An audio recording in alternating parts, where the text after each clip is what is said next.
આકાશવાણી ભુજ પ્રસ્તુત છે અખબારોની હેડલાઇન્સનો કાર્યક્રમ હેવર.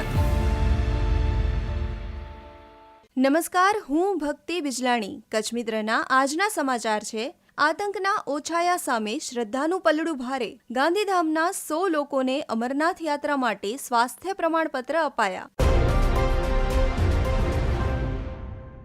કચ્છ મિત્રમાં અન્ય એક સમાચાર છે. ગાંધીધામમાંથી 7 આચાર્યને છૂટા કરાતા શિક્ષકોની ગટ 80એ પહોંચી. નવા સત્રથી વિદ્યાર્થીઓને 74 રૂમ મળશે. 18થી વધુ રૂમ તોડવાનું કામ ચાલુ અને 20નું બાંધકામ પ્રગતિ ઉપર.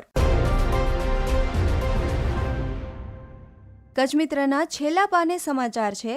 મોટી તીવ્રતાના આંચકા પાછળ સ્ટેપ ઓવર ઝોનમાં ઉર્જા વિસર્જન કારણભૂત. તજજ્ઞોના મતે સમયાંતરે આવતા આ પ્રકારના કંપનથી નુકસાનકારી ભૂકંપની સંભાવના ઘટે છે. 2001નો ભૂકંપ પણ આ જ ઝોનમાંથી આવ્યો હતો.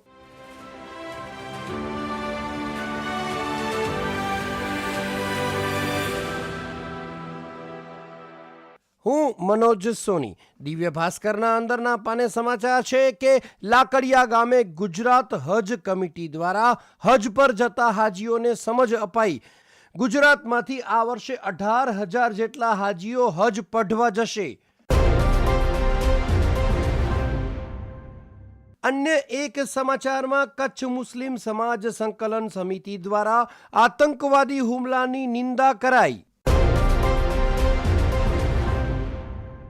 દિવ્ય ભાસ્કરના ભુજ ફ્રન્ટ પેજ પર સમાચાર છે કે નગરપાલિકાએ 22 દિવસમાં 74 ઢોર પકડી અને સામત્રા ગામે પાંજરાપોળમાં રવાના કર્યા. બુધવારે સુધરાઈ દ્વારા શહેરના ભાનુશાલી નગર અને સંસ્કાર નગરમાં કામગીરી થઈ.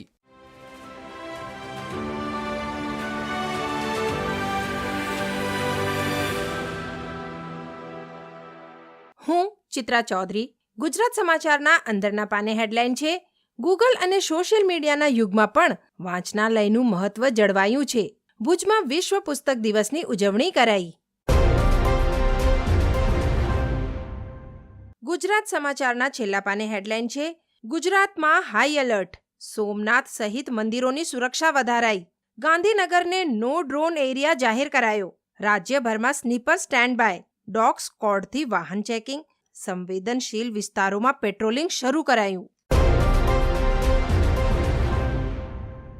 ગુજરાત સમાચારના છેલ્લા પાને વધુ એક હેડલાઇનમાં સોનાના ભાવ આસમાને પહોંચી જતા અખાત્રીજનું એડવાન્સ બુકિંગ અટકી પડ્યું. સોનું લાખેણું થવા આવતા લોકોની પણ થોબો રાહ જુઓની નીતિ.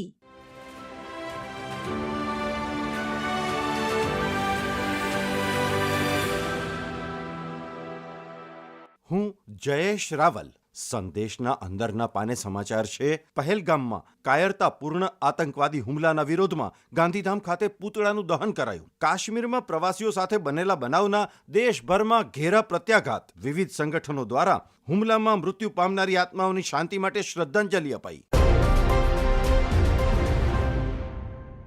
સંદેશમાં અંદરના પાને બીજા એક સમાચાર છે. ભુજના મુન્દ્રા રોડ પર વહીવટી તંત્રએ 5 જેટલા ગેરકાયદે દબાણો હટાવ્યા. ₹5 કરોડની કિંમતની 600 મીટર સરકારી જમીન ખુલ્લી કરાવાઈ. તંત્ર દ્વારા ગેરકાયદે દબાણો હટાવવાની કામગીરીને પગલે દબાણકારોમાં ફફડાટ. સંદેશમાં છેલ્લા પાને હવામાન સમાચાર. 43.3 ડિગ્રી સાથે ભુજ જિલ્લાનું સૌથી ગરમ મથક. ગરમી રહેવાની આગાહી. અંગ દઝાડતા તાપથી કચ્છી માળુઓ ત્રાહિમામ બન્યા. Kandla airport 42.4, Naliya 39, Kandla port 38.6 degree તાપમાન.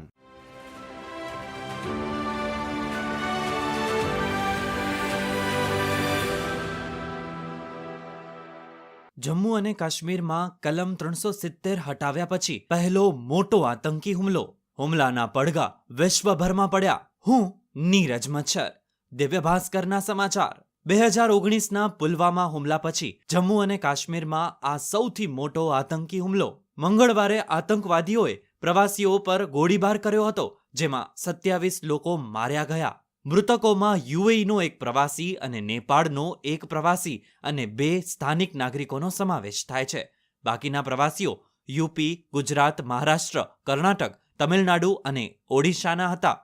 ગૃહમંત્રી શ્રી અમિત શાહ દિલ્હીથી શ્રીનગર પહોંચી રાજભવન ખાતે સેના અને વહીવટી અધિકારીઓ સાથે ઉચ્ચ સ્તરીય બેઠક યોજી હુમલાની તપાસ માટે એનઆઈએની ટીમ પહેલગામ પહોંચી. પહેલગામ ઘટનાને કારણે દિલ્હી, મુંબઈ અને અન્ય શહેરોમાં એલર્ટ. અખબારોની હેડલાઇન્સનો કાર્યક્રમ હેવર હેવર